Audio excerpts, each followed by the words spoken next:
Halo semuanya, pernah nggak sih lagi asik makan nasi goreng, tiba-tiba kegigit sesuatu yang dikira daging, tapi ternyata jahe? Bikin kaget kan? Tapi tunggu dulu, hari ini di sesi bedah tuntas kita bakal ngubah total cara pandang Anda soal jahe. Dari yang cuma dianggap bumbu dapur biasa yang suka nipu, jadi sebuah rajanya obat alami yang bener-bener didukung sama sains modern. Yuk kita mulai, karena ini bakal seru banget. Oke, coba deh kita selami ini. Tahu nggak sih, kalau filsuf besar Tiongkok, Konghucu, yang hidup lebih dari 2000 tahun yang lalu, itu menjadikan jahe sebagai prinsip diet hariannya.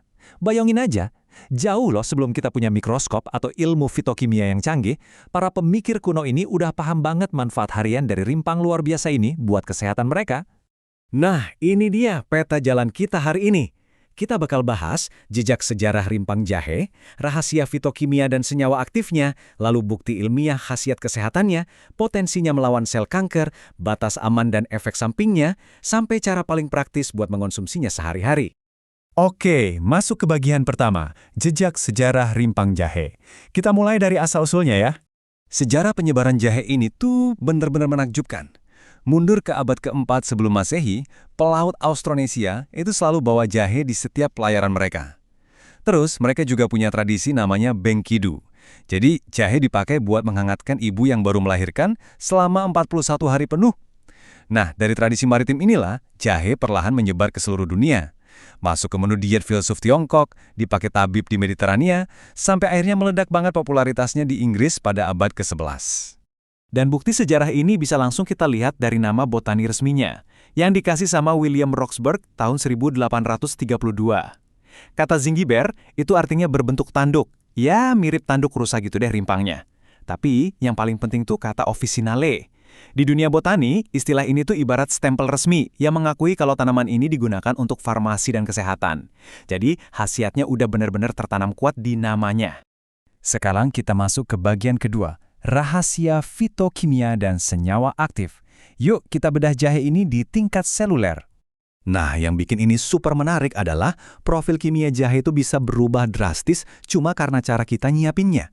Pas masih segar, jahe itu kaya banget sama gingerol. Ini senyawa peredar radang yang luar biasa kuat. Tapi pas jahe itu Anda keringkan atau dimasak, strukturnya berubah jadi shogaol. Shogaol ini adalah agen antioksidan yang potensinya jauh lebih tinggi. Ibaratnya, cara Anda ngolah jahe, itulah yang bakal nentuin khasiat apa yang bakal masuk ke tubuh Anda.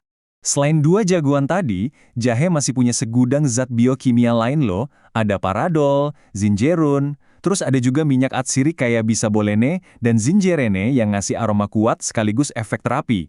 Belum lagi deretan nutrisi dari vitamin B3, B6, C, sampai mineral penting kayak kalium dan magnesium. Fakta biokimia yang super padat inilah yang ngebawa jahe naik kelas dari sekedar obat tradisional masuk tegak lurus ke ranah penelitian farmakologi modern. Lanjut ke bagian ketiga, bukti ilmiah khasiat kesehatan. Coba kita lihat gimana susunan kimia yang rumit tadi berdampak langsung ke tubuh manusia. Coba perhatikan angka 60% ini. Ada sebuah studi yang meneliti wanita dengan nyeri menstruasi yang hebat atau dysmenorrhea. Dan tahu nggak? 60% dari mereka ngerasain nyeri yang berkurang drastis setelah rutin konsumsi jahe.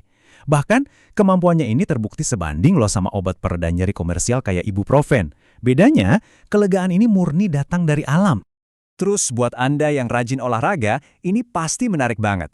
Studi dari University of Georgia membuktikan kalau konsumsi suplemen jahe tiap hari secara konsisten bisa nurunin nyeri otot abis olahraga fisik sampai 25%.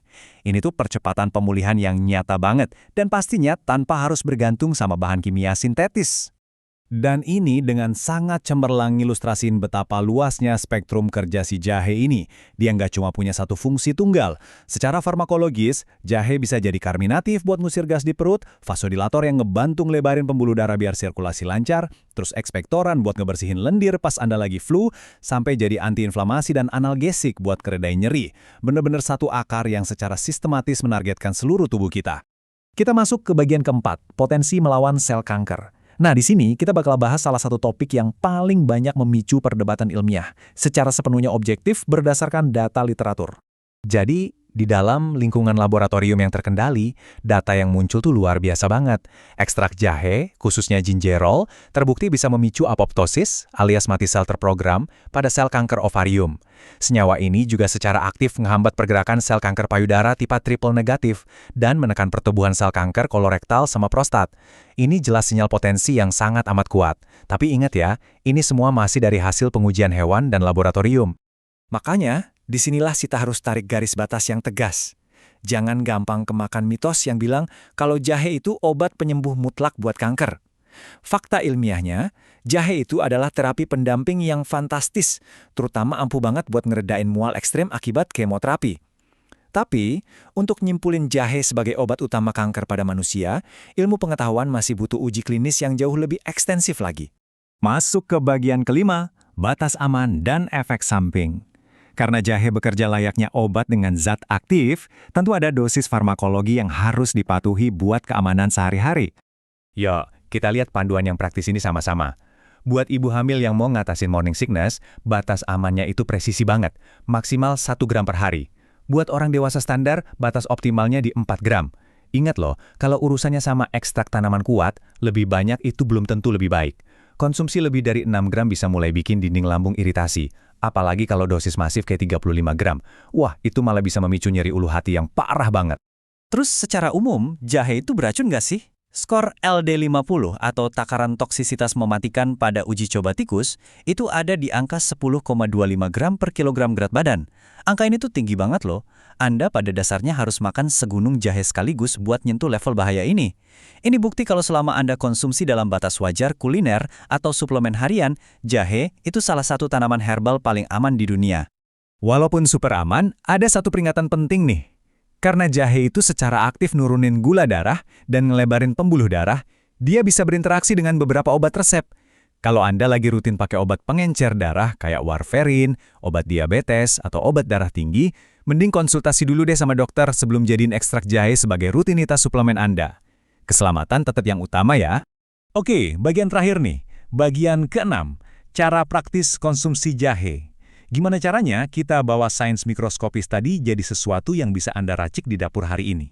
Cara paling murni dan paling teruji zaman buat ngekstrak gingerol adalah bikin teh jahe klasik. Gampang banget.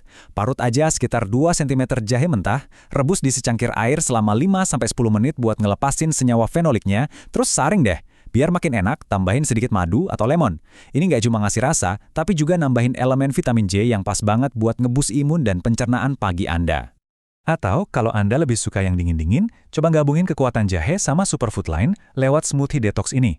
Ambil 1 cm jahe segar, padukan sama beta-karoten dari 2 wortel dan 1 apel. Campurin air kelapa buat elektrolitnya, dan blender pakai es sampai halus. Ini tuh cara modern yang brilian banget buat masukin takaran farmakologis harian Anda ke dalam minuman yang super nyegerin. Jadi, poin krusialnya adalah, kalau kita rangkum semuanya, dari ritual pelaut Austronesia ribuan tahun lalu, turun nembus ke tingkat seluler, sampai ke pengujian kanker dalam uji laboratorium, kita ngelihat konsistensi yang luar biasa banget.